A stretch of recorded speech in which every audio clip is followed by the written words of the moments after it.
Friends, എല്ലാവർക്കും നമസ്കാരം. എല്ലാവരും കാത്തിരിക്കുന്ന നിങ്ങളുടെ ഇഷിതയുടെയും മഹേഷിൻ്റെയും ഇന്നത്തെ കഥയിലേക്ക് എവർക്കും സ്വാഗതം. എല്ലാവർക്കും നല്ലൊരു ദിവസം ആശംസിച്ചുകൊണ്ട് നമുക്ക് ഇന്നത്തെ കഥയിലേക്ക് പോകാം.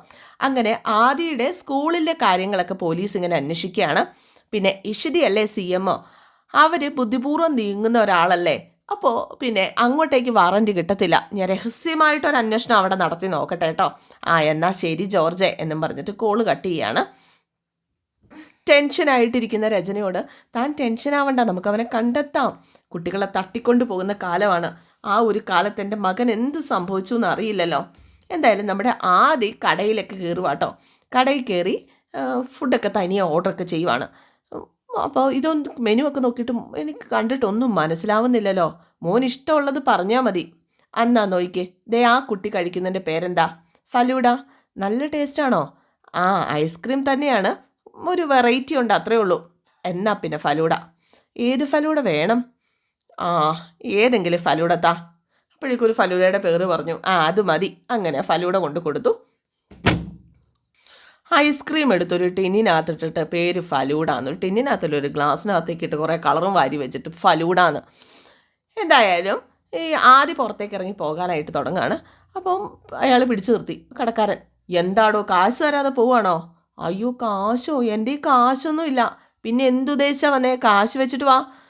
കാശില്ല അങ്കിൾ എന്നിങ്ങനെ പറഞ്ഞുകൊണ്ട് നിന്ന സമയത്താണ് മഹേഷ് അങ്ങോട്ടേക്ക് വരുന്നത്. ആദ്യം മോനെ, ഡാഡി എന്താ പ്രോബ്ലം? കഴിച്ചിട്ട് കാശ് തരുന്നില്ല. കാശ് എടുക്കാൻ മറന്നതായിരിക്കും, ഞാൻ തരാം എന്ന് പറഞ്ഞുകൊണ്ട് അവൻ വീണ്ടും ആദ്യ അകത്തേക്ക് കൊണ്ടുപോവുക. ദേ അങ്ങോട്ട് ഇരുന്നേ. മോൻ എന്തൊക്കെയാണ് വേണ്ടത്? എനിക്കൊന്നും വേണ്ട ഡാഡി. എന്നാലും ആ ഡാഡിക്ക് വേണ്ടിയിട്ട് ചോക്ലേറ്റ്. മധുരമാണോ? എന്നാ ചോക്ലേറ്റ്. അല്ല, മോനെന്താ ഇവിടെ? വെറുതെ ഒന്ന് കറങ്ങാൻ ഇറങ്ങിയതാ. അമ്മ അറിയാതെയോ? ചെല്ലുമ്പോൾ അമ്മ വഴക്ക് പറയും. എന്തായാലും അമ്മയോട് ചെന്ന് പറയണ്ട കേട്ടോ ഡാഡിയെ കണ്ട കാര്യം. അമ്മയ്ക്ക് അത് ഇഷ്ടാവില്ല. അപ്പം അമ്മയ്ക്ക് ഇഷ്ടമാണല്ലോ. അമ്മയുടെ ഫോണിൽ ഡാഡിയുടെ ഫോട്ടോ ഉണ്ടല്ലോ, അമ്മ കാണിച്ചു തന്നിട്ടുണ്ട്. ഡാഡി തിരക്കിലല്ലേ? ഞാൻ വീട്ടിലേക്ക് വരുന്നുണ്ട്. അച്ചമ്മയും അച്ചച്ചനെയും ചിപ്പിയൊക്കെ എനിക്ക് കാണണം. ഡാഡി, ഞാൻ പോവാ. അമ്മ അന്വേഷിക്കുന്നുണ്ടാവും കേട്ടോ. ഞാൻ കൊണ്ടാക്കട്ടെ? വേണ്ട, ഞാൻ സൈക്കിളിൽ തന്നെയാണ് വന്നത്. എന്നാ ആയിക്കോട്ടെ കേട്ടോ. അങ്ങനെ മഹേഷ് ഈ കുട്ടിയെ പുറത്തേക്ക് കൊണ്ടുപോകുന്ന സമയത്താണ് സുചിത്രയും വിനോദും കൂടി അങ്ങോട്ടേക്ക് വരുന്നത്. വിനോദും സുചിത്രയും വണ്ടി നിർത്തി. എന്നിട്ട് വിനോദ് പറഞ്ഞു, ദേ ഏട്ടൻ നിൽക്കുന്നു, നീ ഇപ്പോൾ ഇറങ്ങണ്ട, ഉടനെ പിടി കൊടുക്കട്ടെ, ഞാനൊന്ന് ഏട്ടനെ പോയി കണ്ട് സംസാരിച്ചിട്ട് വരാം. അങ്ങനെ റെസ്റ്റോറൻറ്റിലേക്ക് കയറിപ്പോയ മഹേഷിനരികിലേക്ക് വിനോദ് ചെന്നു. ഏട്ടാ, ഒറ്റയ്ക്കുള്ളോ? പാർട്ടിയാണുകളൊന്നും ഇല്ലേ? ഞാനൊരു കോഫി കുടിക്കാൻ വേണ്ടി വന്നതാ. ഞാനും അതിന് തന്നെയാ എന്ന് പറഞ്ഞുകൊണ്ട് രണ്ടുപേരും കൂടെ കോഫി കുടിക്കാനായിട്ടിരിക്കുക. എനിക്കൊരു കോഫി മതി. നിനക്ക് എന്താടാ? എനിക്കൊരു കോഫി മതി. അല്ല, ഏട്ടൻ്റെ കമ്പനിയൊക്കെ എങ്ങനെ പോകുന്നു? പ്രോഫിറ്റബിളാണ്. പിന്നെ കോർപ്പറേറ്റ് കമ്പനിയല്ലേ, അതിൻ്റേതായ സ്ട്രെസ്സുണ്ട്. നിനക്ക് ഞങ്ങളുടെ കമ്പനിയിലെ അഡ്വൈസർ അരുന്ധതി അറിയോ? ഡൽഹി. അറിയാലോ. അരുന്ധതി മാഡത്തിൻ്റെ മകൾ അനുഗ്രഹം എൻ്റെ ഫ്രണ്ടാണ്. എന്താ? എനിക്കൊരു ആവശ്യമുണ്ട്. ഏട്ടൻ എന്താണെന്ന് വെച്ചാൽ പറഞ്ഞാൽ മതി. ആ സമയത്താണ് മഹേഷിന് കോള് വരുന്നത്. എന്നാൽ ശരി, ഞാൻ വന്നേക്കാം. ഓക്കെ. എനിക്ക് ഓഫീസ് വരെ ഒന്ന് എത്തണം. എന്നാൽ ശരി ഏട്ടാ, ഏട്ടൻ വിട്ടോ. അങ്ങനെ മഹേഷ് അവിടെ നിന്ന് എഴുന്നേറ്റ് പോവാണ് കേട്ടോ. അങ്ങനെ മഹേഷ് പോയി കഴിഞ്ഞപ്പോഴേക്കും വിനോദ് പോയി സുചിത്രയെ വിളിച്ചുകൊണ്ട് വന്നു. താൻ അവിടെ ഇരിക്കുക. എടോ, തനിക്ക് എന്താ വേണ്ടത്? സ്നാക്സ് എന്തെങ്കിലും മതി എന്നും പറഞ്ഞിട്ട് കോഫിയും സ്നാക്സും പറഞ്ഞു. അല്ല, നിനക്ക് കോഫിയൊന്നും വേണ്ടേ? ഞാനിപ്പോൾ ഏട്ടനായിട്ടൊരു കോഫി കുടിച്ചതാണ്. അപ്പം നോർത്ത് പോളും സൗത്ത് പോളൊക്കെ മാറിയോ? ഞാൻ നോർത്താ, ഏട്ടൻ സൗത്ത് ആകാൻ തുടങ്ങുക. അപ്പോൾ ഏത് നിമിഷവും കെട്ടിപ്പിടിക്കാം. അട്രാക്ഷൻ അല്ലേ? ഇത്രയും ഒബീഡിയൻ്റെ ഒരു അനിയനെ ഞാൻ ആദ്യമായിട്ട് കാണുക. അതേ, 3 നേരവും ശരിക്കും ആഹാരം കഴിക്കാതെ സ്വന്തം അനുജനെയും കുടുംബത്തെയും നോക്കിയ ഏട്ടൻ പലയിടത്തും ഉണ്ടാകാം. ആ ഏട്ടനെ മാരകമായിട്ട് ഉപദ്രവിച്ച ഒരു അനിയന് ഞാൻ എത്ര വലുതായാലും ചെയ്തൊരു പാപത്തിൻ്റെ ഒരു കറ മാറില്ല. അപ്പോഴേക്കും സുചിത്ര പറഞ്ഞു, പശ്ചാത്താപിക്കുന്നുണ്ടല്ലോ, അത് മതി. എൻ്റെ വിഷയം അവതരിപ്പിച്ചു കഴിഞ്ഞ് ഏട്ടൻ പറയുകയാണ് ഈ ബന്ധം വേണ്ടാന്ന്. നീ അനുസരിക്കുമോ? ഏട്ടൻ ഒരിക്കലും അങ്ങനെ പറയില്ല.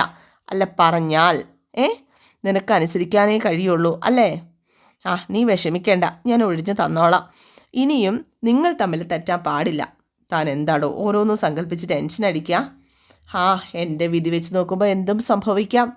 അല്ല, തൻ്റെ ഇൻ്റർവ്യൂ കഴിഞ്ഞ റിസൾട്ട് ഇന്ന് വരുന്നല്ലേ പറഞ്ഞത്? താൻ ഒന്ന് നോക്കിക്കേ, റിസൾട്ട് വന്നോന്നൊന്ന് നോക്കിക്കേ എന്നൊക്കെ പറഞ്ഞ് അങ്ങനെ റിസൾട്ട് എടുത്ത് നോക്കുക കേട്ടോ. എന്ത് പറ്റി? ജോലി കിട്ടിയോ? ആ, ജോലി കിട്ടി, ജോയിൻ ചെയ്യണം നാളെ. എന്താ പിന്നെ അടിച്ചു പൊളിക്കണ്ടേ? എന്താ നമുക്കൊരു മൂവിക്ക് പോയാലോ? ഓ, ഈ രാത്രിയിലോ? ഇന്ന് വൈകുന്നേരം 6 മണി കഴിഞ്ഞേ എന്ന് പറഞ്ഞു കഴിഞ്ഞപ്പോഴേക്കും വീട്ടിൽ ചെന്ന് കഴിഞ്ഞിട്ടുണ്ടെങ്കിൽ പിന്നെ ഇളയമേനെ കൊല്ലും. അത് സാരമില്ല, ഞാനില്ലേ കൂടെ. എന്തായാലും താനത് കഴിക്കുക, ലെമൺ ടീ കഴിക്കുക. പിന്നെ കാണിക്കുന്നത് ഇഷിതയാണ്. ഇഷിതയാണെങ്കിൽ കുറേ അന്വേഷിച്ചു, ഇഷാദിനെ കണ്ടില്ല. അങ്ങനെ ഹോസ്പിറ്റലിലേക്ക് തിരികെ എത്തുക. ഇഷാദ് മടങ്ങിയെത്തിയോ എന്ന് സെക്യൂരിറ്റിക്കാരനോട് ചോദിച്ചു. ഇല്ല ഡോക്ടർ, നിങ്ങൾ എന്താ ഈ കാണിച്ചത്? കുട്ടികൾക്ക് സൈക്കിള് കൊടുത്തയക്കാൻ പാടുണ്ടോ? അപ്പോൾ ഡോക്ടറുടെ മോനാണെന്ന് പറഞ്ഞപ്പോൾ ചെയ്തതാ. തെറ്റാണ് നിങ്ങൾ ചെയ്തത്. അപ്പോഴേക്കും നമ്മുടെ ആദി വരികയാണ് സൈക്കിളിൽ. ഇപ്പോഴാണ് ഇഷിതയ്ക്കൊരു ആശ്വാസമായത്. ഇഷിതയ്ക്ക് മാത്രമല്ല, സെക്യൂരിറ്റിക്കും. അല്ലെങ്കിൽ ഇഷിത പൊളിച്ചടിക്കാനെ. ഹായ് എന്നും പറഞ്ഞുകൊണ്ട് ആദി വന്നു. Thank you uncle. എന്താ അമ്മേ? വേണ്ട, മോനെ അമ്മയോട് സ്നേഹമൊന്നുമില്ല. എന്നിട്ടാണോ അമ്മയോട് പറയാതെ പുറത്തേക്ക് പോയത്? സോറി അമ്മേ, പെട്ടെന്ന് അങ്ങനെ തോന്നിയതാ. സോറി എന്നും പറഞ്ഞിട്ട് സോപ്പിടുക കേട്ടോ. ഇനി റിപ്പീറ്റ് ചെയ്യരുത്. ഇല്ല എന്നും പറഞ്ഞ് ഇഷിതയും ഇഷാദും കൂടി, അതായത് ആദിയും കൂടി അകത്തേക്ക് കയറിപ്പോവാണ്. ദേ വാ മോനെ ഇരുന്നേ. അങ്ങനെ ഇരുന്നു കേട്ടോ അവിടെ ആദി. എവിടേക്ക് പോയി? കുറേ സ്ഥലത്ത് പോയി. സൈക്കിളൊക്കെ ഓടിക്കാൻ അറിയാലേ? ആരാ പഠിപ്പിച്ചതെന്ന് ഓർക്കുന്നുണ്ടോ? അതില്ലാലോ. പോകുന്ന വഴിക്കേ ഒരു ഹസ്ബൻഡ് ആൻഡ് വൈഫിനെ കണ്ടു ഞാൻ. രചനയെയും ആകാശിനെയും കണ്ട കാര്യമാണ് ആദ്യം ഇങ്ങനെ പറയുന്നത്. പക്ഷേ ആരെക്കുറിച്ചാണെന്നൊന്നും നമ്മുടെ ഇഷിതയ്ക്ക് അറിയില്ലല്ലോ. ഹസ്ബൻഡ് ആൻഡ് വൈഫിനെ കണ്ടു, എനിക്ക് നല്ല പരിചയമുള്ള പോലെ തോന്നി. എന്നാൽ പിന്നെ അവരോട് ചോദിക്കാറുന്നില്ലേ? ഞാൻ ചെന്നപ്പോൾ കാർ വിട്ടുപോയി. അത് ഇഷാദിൻ്റെ അച്ഛനും അമ്മയും ആയിരിക്കും ഈശ്വര എന്നാണ് ഇഷിത ഇങ്ങനെ ആലോചിക്കുന്നത്. എനിക്കങ്ങനെ തോന്നാൻ കാരണം എന്തായിരിക്കും? അത് മോൻ്റെ ഓർമ്മകൾ തിരിച്ചു വരാൻ പോകുന്നതിൻ്റെ സിംറ്റംസാ. എല്ലാം നല്ലതിനല്ലേ? അല്ലമ്മേ, നമ്മൾ എപ്പോഴാണ് വീട്ടിൽ പോണേ? എനിക്കെല്ലാവരെയും കാണാൻ കൊതിയാവുക. നാളെ പോകണം. നാളെ കഴിഞ്ഞ് ഇവിടെ വരണം. പിന്നെ രോഗം ഭേദമായിട്ട് പോകണം. അമ്മയ്ക്ക് 2 പേഷ്യൻസിനെ കാണാനുണ്ട്, കണ്ടിട്ട് വരാം. പേഷ്യൻസോ? അമ്മയ്ക്ക് പരിചയമുള്ള 2 പേഷ്യൻസ് ഉണ്ട് ഇവിടെ. വിശേഷമൊക്കെ ചോദിച്ചിട്ട് വരാം എന്ന് പറഞ്ഞുകൊണ്ട് ഇഷിത അങ്ങ് പോവാണ്. അപ്പോഴാണ് ഇഷാദ നമ്മുടെ ആദ്യം ആലോചിക്കുന്നത്, അയ്യോ അമ്മയോട് അച്ഛനെ കണ്ട കാര്യം പറഞ്ഞില്ലല്ലോ, കഷ്ടമായി പോയല്ലോ.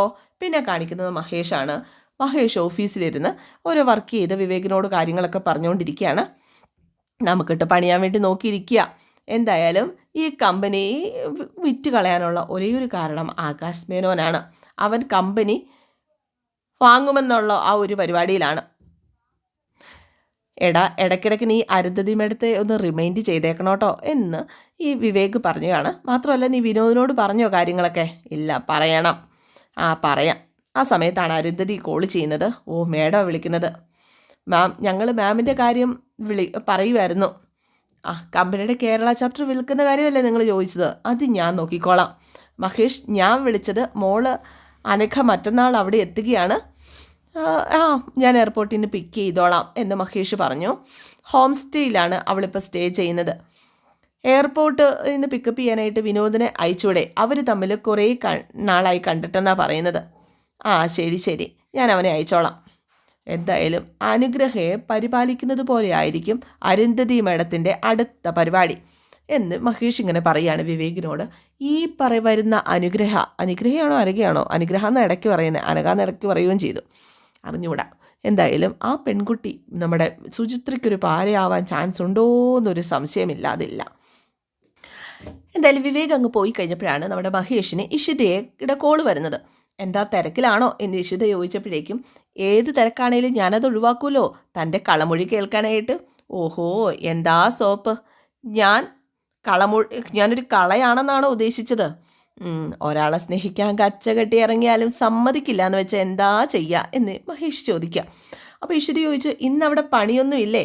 ഒരു പണിയില്ലായിരുന്നെങ്കിൽ ജോലിക്കാരെ വിളിച്ച് കുതിര കയറായിരുന്നില്ലേ? അപ്പോഴേക്കും അവിടെ ആകാം അതൊക്കെ.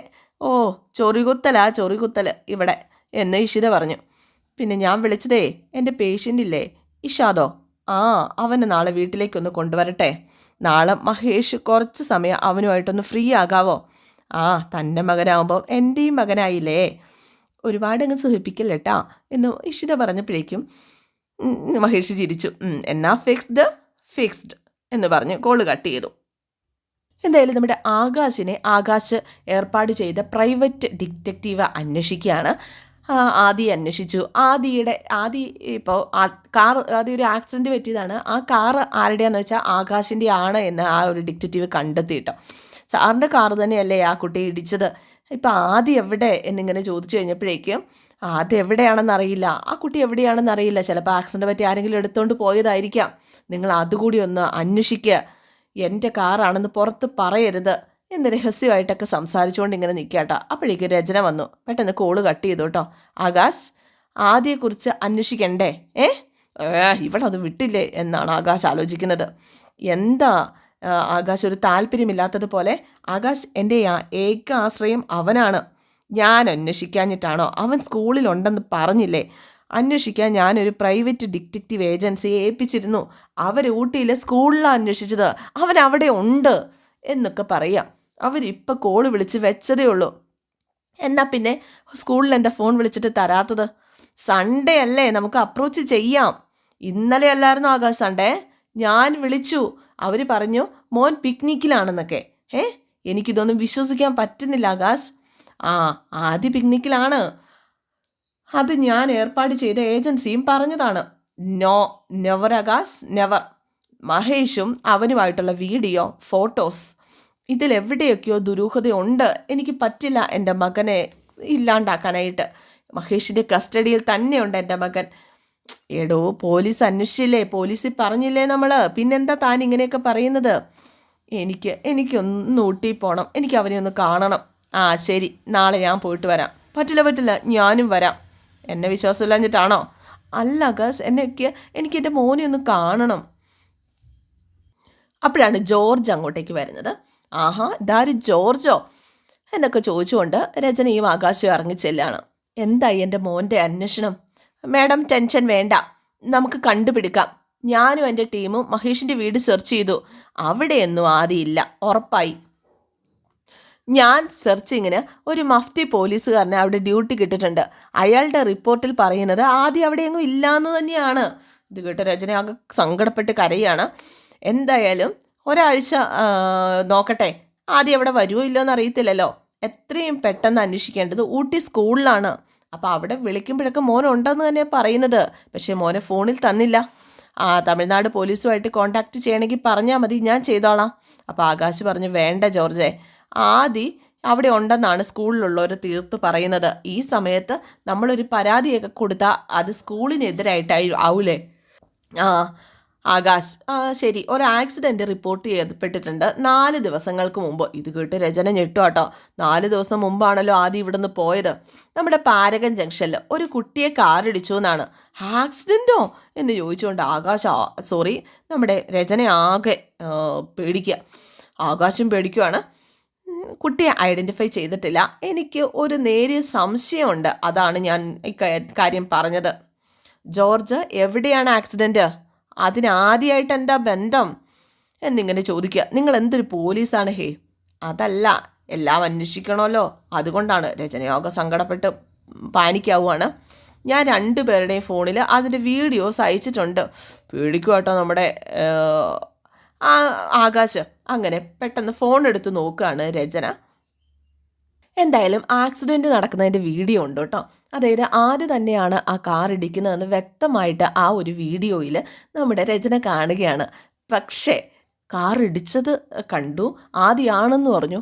ആരാണ് എടുത്തുകൊണ്ട് പോയെന്നറിയാൻ പാടില്ല. എന്താ CCTV ആയിരുന്നെങ്കിൽ കറക്റ്റ് അവിടെ വെച്ച് കട്ടായോ? എന്തായാലും ബാക്കി വീഡിയോയും കൂടെ കാണേണ്ടതല്ലേ? ആദ്യം വീഴുന്നു, ആദ്യം വന്ന് എടുക്കുന്നു, ഇതൊക്കെ കാണേണ്ടതല്ലേ? അതൊന്നും കാണിക്കുന്നൊന്നുമില്ല, കഥ മാറി. എന്തായാലും നമ്മുടെ ആദി, എൻ്റെ മോൻ എന്താ സംഭവിച്ചതെന്ന് അറിയണം എന്നൊക്കെ പറഞ്ഞിട്ട് ഭയങ്കര കരച്ചിലും ബഹളം ഒക്കെയാണ് രചന. അപ്പോൾ എന്തായാലും ഒരു സ്ത്രീയാണ് കൊണ്ടുപോയതെന്നാണ് അറിയുന്നത്. എന്തായാലും ആകാശ് എന്നും പറഞ്ഞുകൊണ്ട് രചന, അത് CCTV ഫുട്ടേജിൽ കിട്ടിയിട്ടില്ല. അപ്പോഴേക്ക് രചനയാണ് കരച്ചിൽ. സാധാരണഗതിയിൽ ഒരു ആക്സിഡൻറ്റ് കേസ് വന്നാൽ ഹോസ്പിറ്റൽ അത് പോലീസിൽ റിപ്പോർട്ട് ചെയ്യേണ്ടതാണ്. ഞാൻ അന്വേഷിക്കാം. പക്ഷേ രചന കരച്ചിൽ നിർത്തുന്നില്ല കേട്ടോ. ആകാശ് എന്ന് പറഞ്ഞുകൊണ്ട്. ആകാശാണെങ്കിൽ ജോർജിനെ കൈ കാണിക്കുകയോ രചന കാണാതെ, താൻ എന്താടോ ഈ കാണിച്ചതെന്ന് ചോദിച്ചുകൊണ്ട്.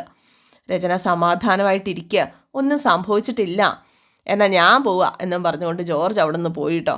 ആകാശ് എൻ്റെ മോനും പറഞ്ഞ് കരച്ചില്ല. അവൻ എവിടെയാണ് ഉള്ളത്, നമുക്ക് അന്വേഷിക്കാം, നീ സമാധാനമായിട്ടിരിക്കുക, നമുക്ക് അന്വേഷിക്കാം, നീ സമാധാനപ്പെട് എന്നൊക്കെ പറഞ്ഞ് സമാധാനിപ്പിക്കുകയാണ്. എന്തായാലും ഇന്നത്തെ എപ്പിസോഡ് ഇവിടെ അവസാനിക്കുകയാണ്. എല്ലാവർക്കും ഇഷ്ടമായെന്ന് വിചാരിക്കുന്നു. ഇഷ്ടപ്പെട്ടിട്ടുണ്ടെങ്കിൽ ലൈക്ക് ചെയ്യണം, കമൻറ്റ് ചെയ്യണം, പുതിയ ആൾക്കാരൊക്കെ കാണുന്നുണ്ടെങ്കിൽ സബ്സ്ക്രൈബും ചെയ്യണം. See you. Thank U.